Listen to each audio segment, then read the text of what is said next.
Hi guys, welcome to വീലേഡ്. Modern Indian ഹിസ്റ്ററിയുടെ 24ാമത്തെ വീഡിയോ ആണ്. മോഡേൺ ഇന്ത്യയുടെ അവസാനത്തെ വീഡിയോയിൽ നമ്മൾ നോക്കിയത് 1-2 ആംഗ്ലോ മറാത്ത യുദ്ധങ്ങളെക്കുറിച്ചായിരുന്നു. ശേഷം 1817നും 1819നും ഇടയിലായിട്ടാണ് മൂന്നാം ആംഗ്ലോ മറാത്ത യുദ്ധങ്ങൾ അരങ്ങേറുന്നത്. ബ്രിട്ടൻ്റെ പരമാധികാരം ഇന്ത്യയിൽ അടിച്ചേൽപ്പിക്കുന്നതിനായി സാമ്രാജ്യത്വപരമായ അല്ലെങ്കിൽ ഒരു ഇമ്പീരിയലിസ്റ്റിക് അപ്രോച്ചായിരുന്നു ലോർഡ് ഹാസ്റ്റിങ്സ് നടത്തിയിട്ടുണ്ടായിരുന്നത്. 1813 ചാർട്ടർ ആക്ടിനെ തുടർന്ന് ഈസ്റ്റ് ഇന്ത്യ കമ്പനിക്ക് ചൈനയിലുണ്ടായിരുന്ന മൊണോപ്പൊളി അത് തേയിലയുടെ വ്യാപാരത്തിലേക്ക് മാത്രമായിട്ട് ചുരുങ്ങി. അതോടുകൂടി കമ്പനിയുടെ മുന്നോട്ടുള്ള നിലനിൽപ്പിനായി കൂടുതൽ മാർക്കറ്റുകൾ മറ്റിടങ്ങളിൽ അനിവാര്യമായി വരികയും ചെയ്തു. ഇതേ സമയം തന്നെ മറാത്ത ആർമിയുടെ കീഴിൽ കൂലിപ്പട്ടാളക്കാരായി പ്രവർത്തിച്ചു വന്നവരായിരുന്നു വിവിധ കാസ്റ്റുകളും ക്ലാസുകളുമായി രൂപപ്പെട്ടു വന്ന പിണ്ടാരികൾ. എന്നാൽ മറാത്ത ദുർബലമായതോടുകൂടി പിണ്ടാരികൾക്ക് തുടർച്ചയായിട്ടുള്ള ജോലിയോ കൂലിയോ ഒന്നും ലഭിക്കാത്തൊരു സാഹചര്യത്തിലേക്ക് വന്നു.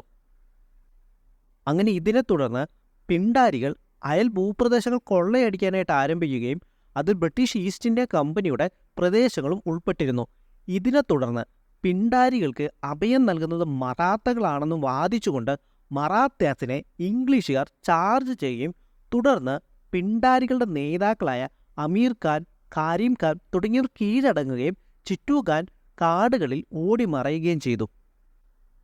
ഇതോടൊപ്പം തന്നെ മറാത്തയിൽ അരങ്ങേറിയ മറ്റൊരു പ്രധാനപ്പെട്ട സംഭവമാണ് ട്രീറ്റ് ഓഫ് ബസൈനിൽ മറാത്ത പെഷ്വനെ വിശേഷിപ്പിച്ചിരുന്നത് സൈഫർ അല്ലെങ്കിൽ ഒന്നുമല്ലാത്തവൻ, അതുമല്ലെങ്കിൽ ശൂന്യനായവൻ എന്നായിരുന്നു.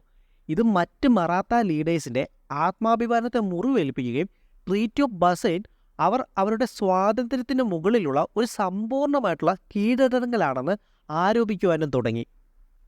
ഇതേ സമയം തന്നെ ലോർഡ് ഹാസ്റ്റിങ്സ് പിണ്ടാരികൾക്ക് മുകളിൽ ഏർപ്പെടുത്തിയിട്ടുള്ള നടപടികളെല്ലാം തന്നെ മറാത്തയുടെ പരമാധികാരത്തിന് മുകളിലുള്ള കടന്നുകയറ്റമാണെന്നും അത് അനുവദിച്ചു കൊടുക്കുവാൻ സാധിക്കുകയില്ല എന്നും പറഞ്ഞുകൊണ്ട് ബാജിറാവു രണ്ടാമന് കീഴിൽ മറാത്ത കോൺഫെഡറൻസി വീണ്ടും ഒന്നിക്കുകയും 1817 ഇംഗ്ലീഷുകാർക്കെതിരെ മൂന്നാം ആംഗ്ലോ മറാത്ത യുദ്ധത്തിനായി പുറപ്പെടുകയും ചെയ്തു.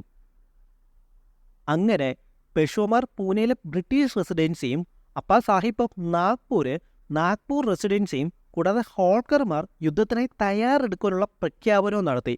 പക്ഷേ എന്നാൽ ഇതേ സമയമാകുമ്പോൾ തന്നെ അതിശക്തമായ ഒരു പവർ എന്ന രീതിയിൽ വളരുവാൻ വേണ്ടുന്ന ഘടകങ്ങളെല്ലാം തന്നെ മറാത്തകൾക്ക് കൈമോശം വന്നിരുന്നു.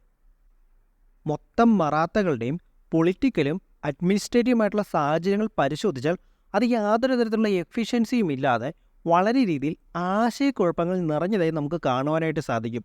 ജസ്വന്ത്റാവ് ഹോൾക്കർ മരണമടഞ്ഞതോടെ അദ്ദേഹത്തിൻ്റെ ഏറ്റവും പ്രിയപ്പെട്ട മിസ്ട്രസ് ആയിരുന്ന തുളസി ബായിയാണ് പിന്നീട് പൂനെയിലെ കാര്യങ്ങളെല്ലാം നോക്കി നടത്തിയിരുന്നത്. അതിബുദ്ധിമതിയും വളരെ സ്ട്രോങ് ക്യാരക്ടറുള്ള വ്യക്തി ആയിരുന്നിട്ടും തുളസി ബായിക്ക് സ്റ്റേറ്റിൽ നല്ല രീതിയിലുള്ള ഭരണം കാഴ്ചവെക്കുവാനായിട്ട് സാധിച്ചില്ല. അതിന് കാരണം യാതൊരു യോഗ്യതയും ഇല്ലാതിരുന്ന ബലറാം സേത്ത്, അമീർ ഖാൻ തുടങ്ങിയവരൊക്കെ വലിയ രീതിയിൽ ഇദ്ദേഹത്തിൻ്റെ ഭരണത്തിൽ സ്വാധീനിക്കുന്നുണ്ടായിരുന്നു. അതേസമയം തന്നെ നാഗ്പൂരിലെ ബോൺസ്ലമാരും ഗോളിയാറിലെ സിന്ധ്യമാരും ഈ സമയം ദുർബലരായി മാറിയിരുന്നു. അങ്ങനെ ഈ സാഹചര്യങ്ങൾ മുതലെടുത്ത ബ്രിട്ടീഷുകാർ അതിശക്തമായി തിരിച്ചടിക്കുകയും പെഷ്വമാരുടെ പരാജയം ഉറപ്പുവരുത്തുകയും ചെയ്തു. കിർക്കിയിൽ വെച്ച പെഷ്വമാരും അതിനെ തുടർന്ന് ബോൺസ്ലമാരും ഹോൾക്കർമാരും പരാജയപ്പെട്ടു. ഇതിനെ തുടർന്ന് മറ്റു ചില ഉടമ്പടികളും കൂടെ ഒപ്പുവയ്ക്കപ്പെട്ടു. 1871 ജൂണിൽ പെഷ്വമാരുമായി ട്രീറ്റ് ഓഫ് പൂനെയും 1817 നവംബറിൽ സിന്ധിമാരുമായി ട്രീറ്റ് ഓഫ് ഗ്വാളിയാറും 1818 ജാനുവരിയിൽ ഹോൾക്കർമാരുമായി ട്രീറ്റ് ഓഫ് മുന്തസാറും ഒപ്പുവയ്ക്കപ്പെട്ടു. അങ്ങനെ 1818 ആയതോടുകൂടി പെഷ്വമാർ പൂർണ്ണമായി കീഴടങ്ങുകയും മറാത്ത കോൺഫെഡറൻസിനെ പിരിച്ചുവിടുകയും ചെയ്തു. ഇതോടുകൂടി മുഴുവനായി പെഷ്വഷിപ്പും നിർത്തലാക്കപ്പെട്ടു.